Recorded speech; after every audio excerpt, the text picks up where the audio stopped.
അങ്ങനെ അമ്മയുടെ general body അവസാനിച്ചിരിക്കുകയാണ്. വലിയ വാഗ്വാദങ്ങൾക്ക് അവസാനം കുറിച്ചുകൊണ്ട് ജനറൽ ബോഡിയിൽ പുതിയ അഡ്ഹോക് കമ്മിറ്റി വന്നിരിക്കുന്നു.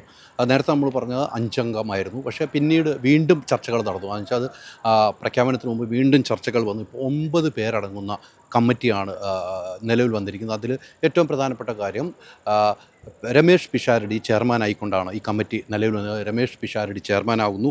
പിന്നീട് KB ഗണേഷ് കുമാർ, സാദിഖ്, ഷാജോൺ, ഡോക്ടർ റോണി, ആശ അരവിന്ദ്, കൃഷ്ണപ്രഭ, ദേവി ചന്ദന, സുരേഷ് കൃഷ്ണ, ഇങ്ങനെ 9 പേർ അടങ്ങുന്ന ഒരു താൽക്കാലിക കമ്മിറ്റിയാണ് ഇപ്പോൾ വന്നിരിക്കുന്നത്. അത് 45 ദിവസത്തിനുള്ളിൽ ഇലക്ഷൻ നടത്തുന്ന പ്രക്രിയയുമായി പോകും.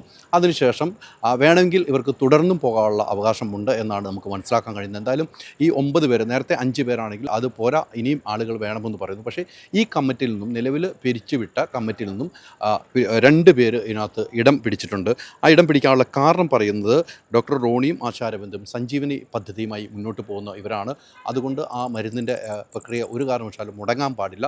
അവരാണ് ഇത് കാര്യങ്ങൾ മുന്നോട്ട് വെച്ചിരിക്കുന്നത്. അതുകൊണ്ടാണ് ഇവരെ 2 പേരെയും ഉൾപ്പെടുത്തിക്കൊണ്ട് 9 പേർ അടങ്ങുന്ന ഒരു കമ്മിറ്റി, താൽക്കാലിക കമ്മിറ്റി വന്നിരിക്കുന്നു. ഈ കമ്മിറ്റിയുടെ പശ്ചാത്തലത്തിലായിരിക്കും ഇനി മറ്റു കാര്യങ്ങൾ മുന്നോട്ട് പോകാമെന്നാണ് നമുക്ക് കിട്ടുന്ന വിവരം. എന്തായാലും വലിയ വാദങ്ങൾക്കൊടുവിൽ ഈ ചരിത്രത്തിലാദ്യമായിട്ടായിരിക്കും ഇത്തരമൊരു ജനറൽ ബോഡി ഇത്ര ഒച്ചപ്പാട്ടിലേക്ക് എത്തിയത്. വലിയ രീതിയിൽ വാക്വൈറ്റുകൾ നടന്ന ഒരു ജനറൽ ബോഡിയായിരുന്നു. അതിൽ എല്ലാ കമ്മിറ്റി അംഗങ്ങളും പിരിച്ചുവിട്ടുകൊണ്ട് അതോടൊപ്പം തന്നെ അക്കൗണ്ടും അതോടൊപ്പം തന്നെ ഇതിൻ്റെ റിപ്പോർട്ടും ഒന്നും പാസ്സാകാത്ത വന്ന ഒരു അവസരമാണ് ഈ തവണത്തെ ജനറൽ ബോഡിക്ക് വന്നത്. അത് ചരിത്രത്തിൽ ആദ്യമായിട്ടാണ് അങ്ങനെ ഒരു അവസരം വന്നിരിക്കുക. ഒരിക്കലും റിപ്പോർട്ട് പാസ്സായില്ലെങ്കിൽ ജനറൽ ബോഡി നിലനിൽക്കില്ല എന്ന് തന്നെയാണ് ഏറ്റവും പ്രധാനപ്പെട്ട കാര്യം. ബൈലോയിൽ പറയുന്നതും അപ്രകാരമാണ്. അതുകൊണ്ട് രാവിലെ തന്നെ ഇത് പാസ്സാക്കാൻ കഴിയാത്തതോടെ ജനറൽ ബോഡിക്ക് ഒരു സ്വാധീനമില്ലാതെയായി മാറുന്നു. അതിനുശേഷമാണ് ജനറൽ ബോഡി അംഗങ്ങൾ എല്ലാവരും രാജിവെക്കണമെന്ന് ഭൂരിഭാഗം അംഗങ്ങൾ പറയുന്നു. അത് രാജിവെക്കുന്നു. ശ്വേതാമേനോൻ ആദ്യം രാജിപ്രഖ്യാപനം നടത്തുന്നു. പിന്നീട് കൂടെയുള്ള കമ്മിറ്റി അംഗങ്ങളെല്ലാം രാജിവെക്കണമെന്ന് ആവശ്യം ഉന്നയിക്കുന്നു. രാജിവെക്കുന്നു. ശ്വേതാമേനോൻ പിന്നെ ഒടുവിൽ അമ്മയിൽ നിന്ന് രാജിവെച്ചുകൊണ്ട് തന്നെയാണ് ഇവിടെ നിന്ന് പടിയിറങ്ങിയിരിക്കുന്നത്.